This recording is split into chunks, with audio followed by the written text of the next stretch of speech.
Medieval chronicles recount how, in the spring of 793, violent storms and sightings of fire-breathing dragons were reported in Northumbria, signaling the doom awaiting the monks of a secluded monastery on Lindisfarne. Such mystical interpretations were added later to explain the grim events that followed. The invaders were coming. From offshore, long Viking ships appeared, shields and weapons clanging as fierce bearded warriors descended upon the monastery. Doors were shattered, spears struck down fleeing monks, and blood-stained chapels were looted for relics and treasures. As swiftly as they had come, the Vikings disappeared over the horizon. Chroniclers of the time viewed the attack as divine punishment, an assault on Christianity by pagan marauders. However, the true motives behind the raids can be found elsewhere. In the fire-lit mead halls of Scandinavia, chieftains commanded the loyalty of warriors through feasts and bonds of tradition. Yet that loyalty often had to be earned. Plundered wealth, whether in the form of shining metals, jewelry, or valuable goods, could be immediately distributed among followers or traded for exotic items like French wines or Chinese silks. The Vikings also took people as captives, either for ransom or as slaves, some of whom were traded across distant markets in Venice and Baghdad, bound for lives of servitude in places like Egypt or Central Asia. This pursuit of wealth and human spoils fueled Viking raids. Young Scandinavian farmers, eager to prove their worth and secure a better future, joined these treacherous raids.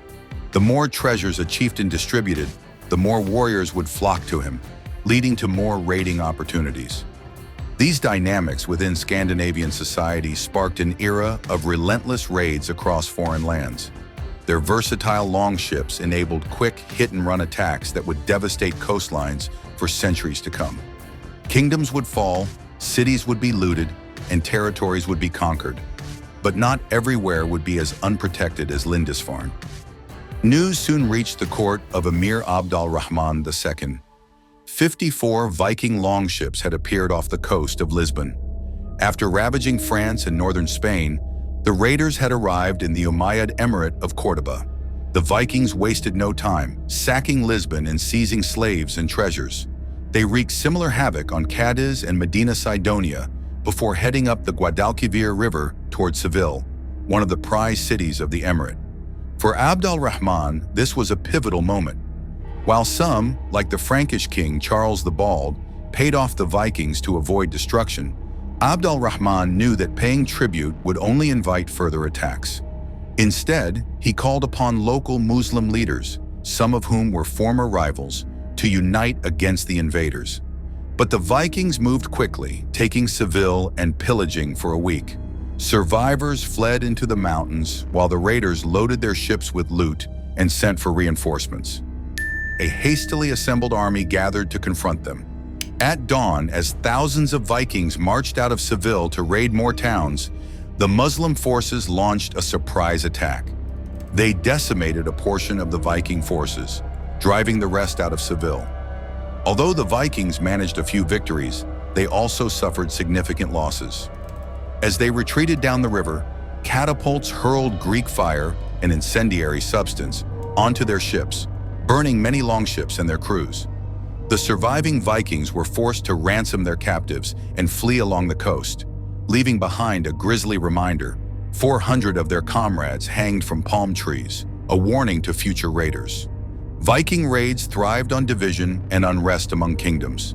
But here, a swift and united response had saved the emirate. Still, the damage was done. Cities were left in ruins, and many lives lost. Abd al-Rahman knew the best way to prevent future raids was to stop them before they started.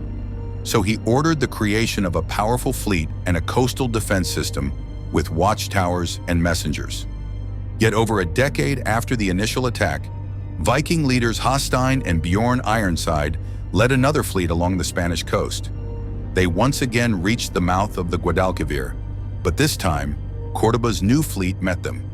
Realizing the high risk, the Vikings opted to avoid battle and instead sailed off to plunder northern Morocco and then southern France and Italy, returning home with a vast fortune. So, who finally ended the Viking raids? These bands of Scandinavian raiders seemed unstoppable, but the world was changing. By the turn of the millennium, Europe was becoming more unified under stronger monarchies, capable of launching formidable defenses against the Vikings. Meanwhile, Scandinavia itself was centralizing.